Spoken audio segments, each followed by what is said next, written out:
Bien, donc bonjour à tous.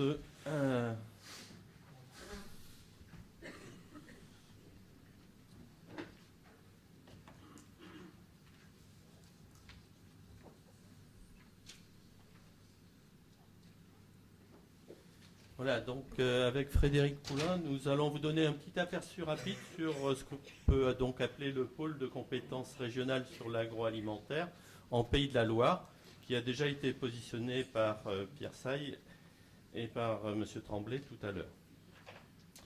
Alors, on peut considérer qu'on a un écosystème de premier plan avec un continuum fort entre les pointes du triangle, recherche, formation, innovation, le triangle RFI, dont on va parler par la suite, avec donc un regroupement de forces au niveau de la recherche qui fait de l'ordre, on va dire, de 275 à 300 chercheurs, enseignants-chercheurs, ingénieurs, produisants, avec un nombre qui s'en rapproche aussi en termes de doctorants et post-doctorants accueillis, avec, vous voyez, ici, donc, en matière d'innovation, toute une série de structures.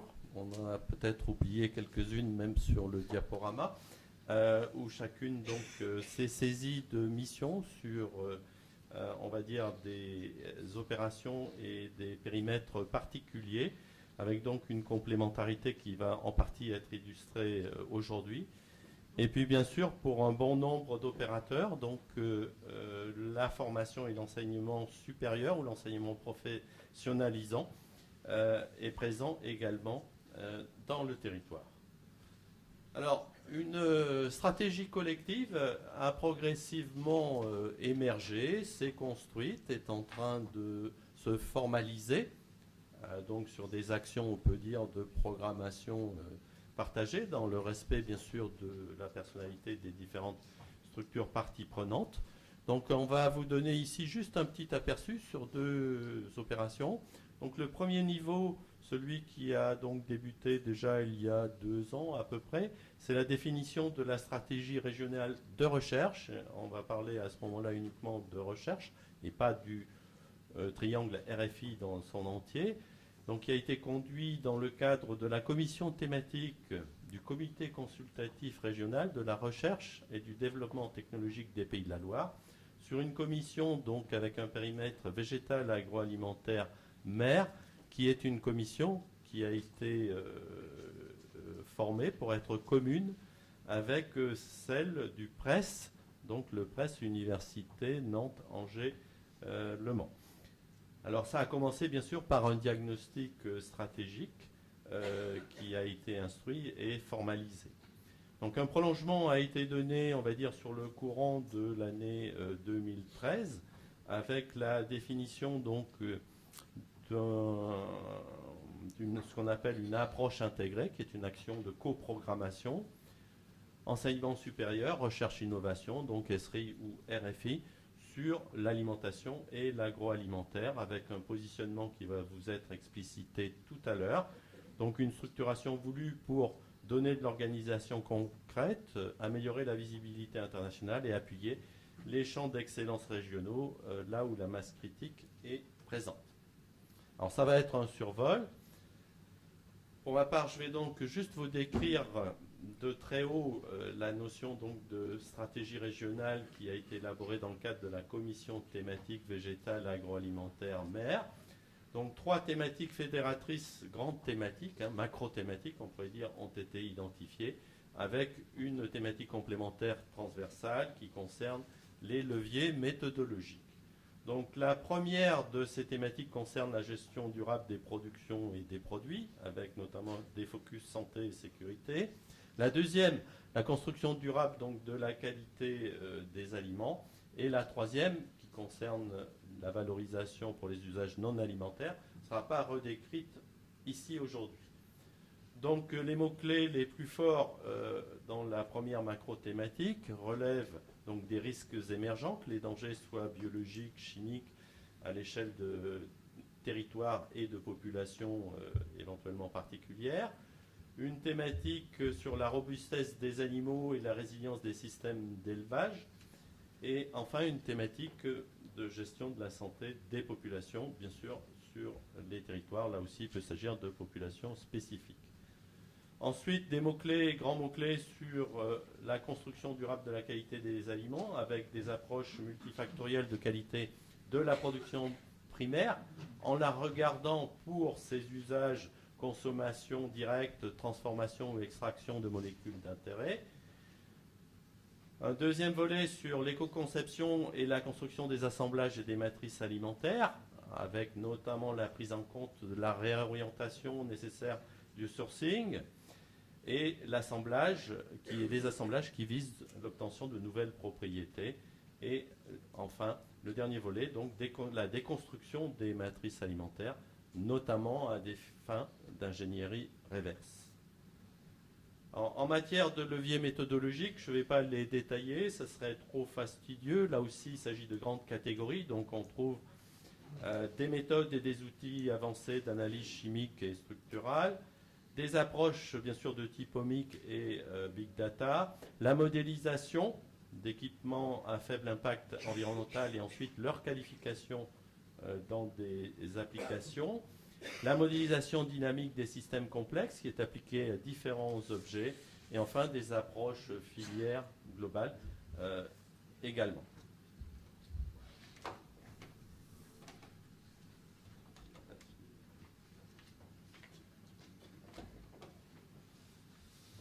Bonjour.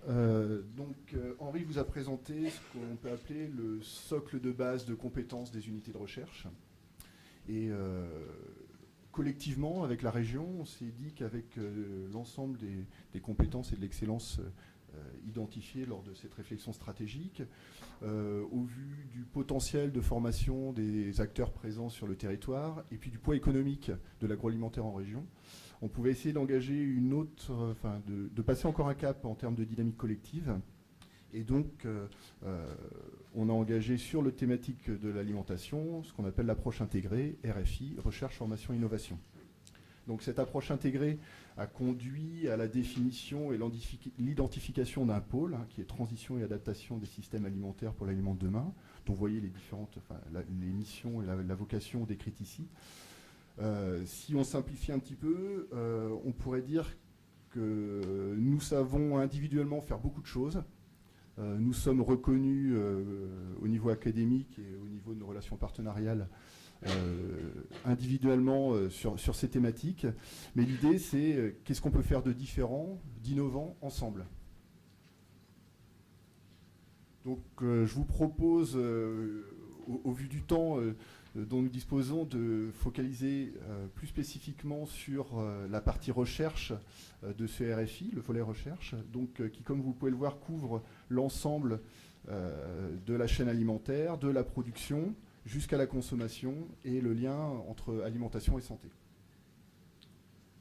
Donc premier volet, premier axe fort sur lequel on peut essayer de s'arrêter un petit peu, c'est donc l'axe qui concerne la gestion durable de la production primaire, donc qu'elle soit animale ou végétale. Et cet axe va mobiliser des compétences des unités de recherche qui vont être liées par exemple à la santé et au bien-être animal, qui vont être liées à l'éco-conception des systèmes de production et de transformation et aux filières, et qui vont mobiliser un certain nombre d'outils, dont un outil assez connu, donc l'ACV. Deuxième axe fort du RFI, transition et adaptation des systèmes alimentaires pour l'aliment de demain. On peut le résumer en une phrase, accompagner la transition protéique et lipidique en mettant au point des produits éco-conçus. Donc ça nécessite de comprendre, les mécanismes de déconstruction des aliments, forcément.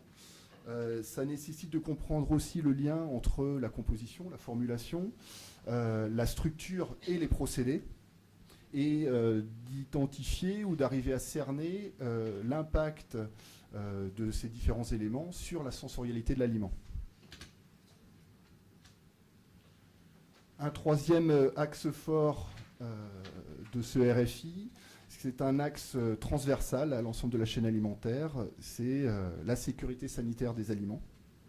Donc cet axe repose sur des unités qui sont capables d'appréhender les dangers biologiques et chimiques de l'aliment, de comprendre le comportement de ces dangers tout au long de la chaîne alimentaire, pour, in fine,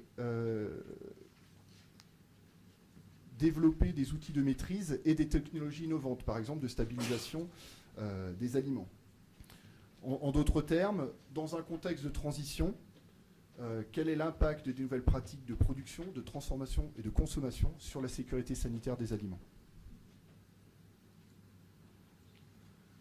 Enfin, dernier axe sur lequel nous voulions faire un focus particulier, c'est un axe qui concerne le lien entre l'alimentation et la santé. Donc c'est un axe très complexe qui nécessite de connaître les interactions, là évidemment complexes, entre les aliments, leur structure, leur composition et la santé, pour développer des produits adaptés à des cibles particulières. Les cibles particulières ici pourraient être les populations fragiles ou sensibles. Un élément intéressant sur la compétence des acteurs ici en région, c'est des acteurs qui sont capables d'analyser le comportement des consommateurs face aux innovations qui leur sont proposées. Donc ça a des répercussions en termes de business, mais aussi en termes de santé publique. Donc très rapidement, une vision un peu plus large du RFI, en présentant le volet innovation de ce RFI. Comme vous pouvez le voir, on a des liens forts, voire une perméabilité très très importante entre les axes de recherche et les axes d'innovation qui sont définis et qui sont conduits en partenariat avec les entreprises. Pour conclure, je dirais que ce soit sur les compétences de base qu'a présenté Henri ou sur la construction de projets de recherche en synergie qu'on essaie de mettre en place dans le RFI, les acteurs ligériens se positionnent sur le triangle d'or de l'innovation alimentaire et de ce fait répondent à des enjeux bien évidemment de recherche académique, mais aussi ou surtout à des enjeux de développement économique.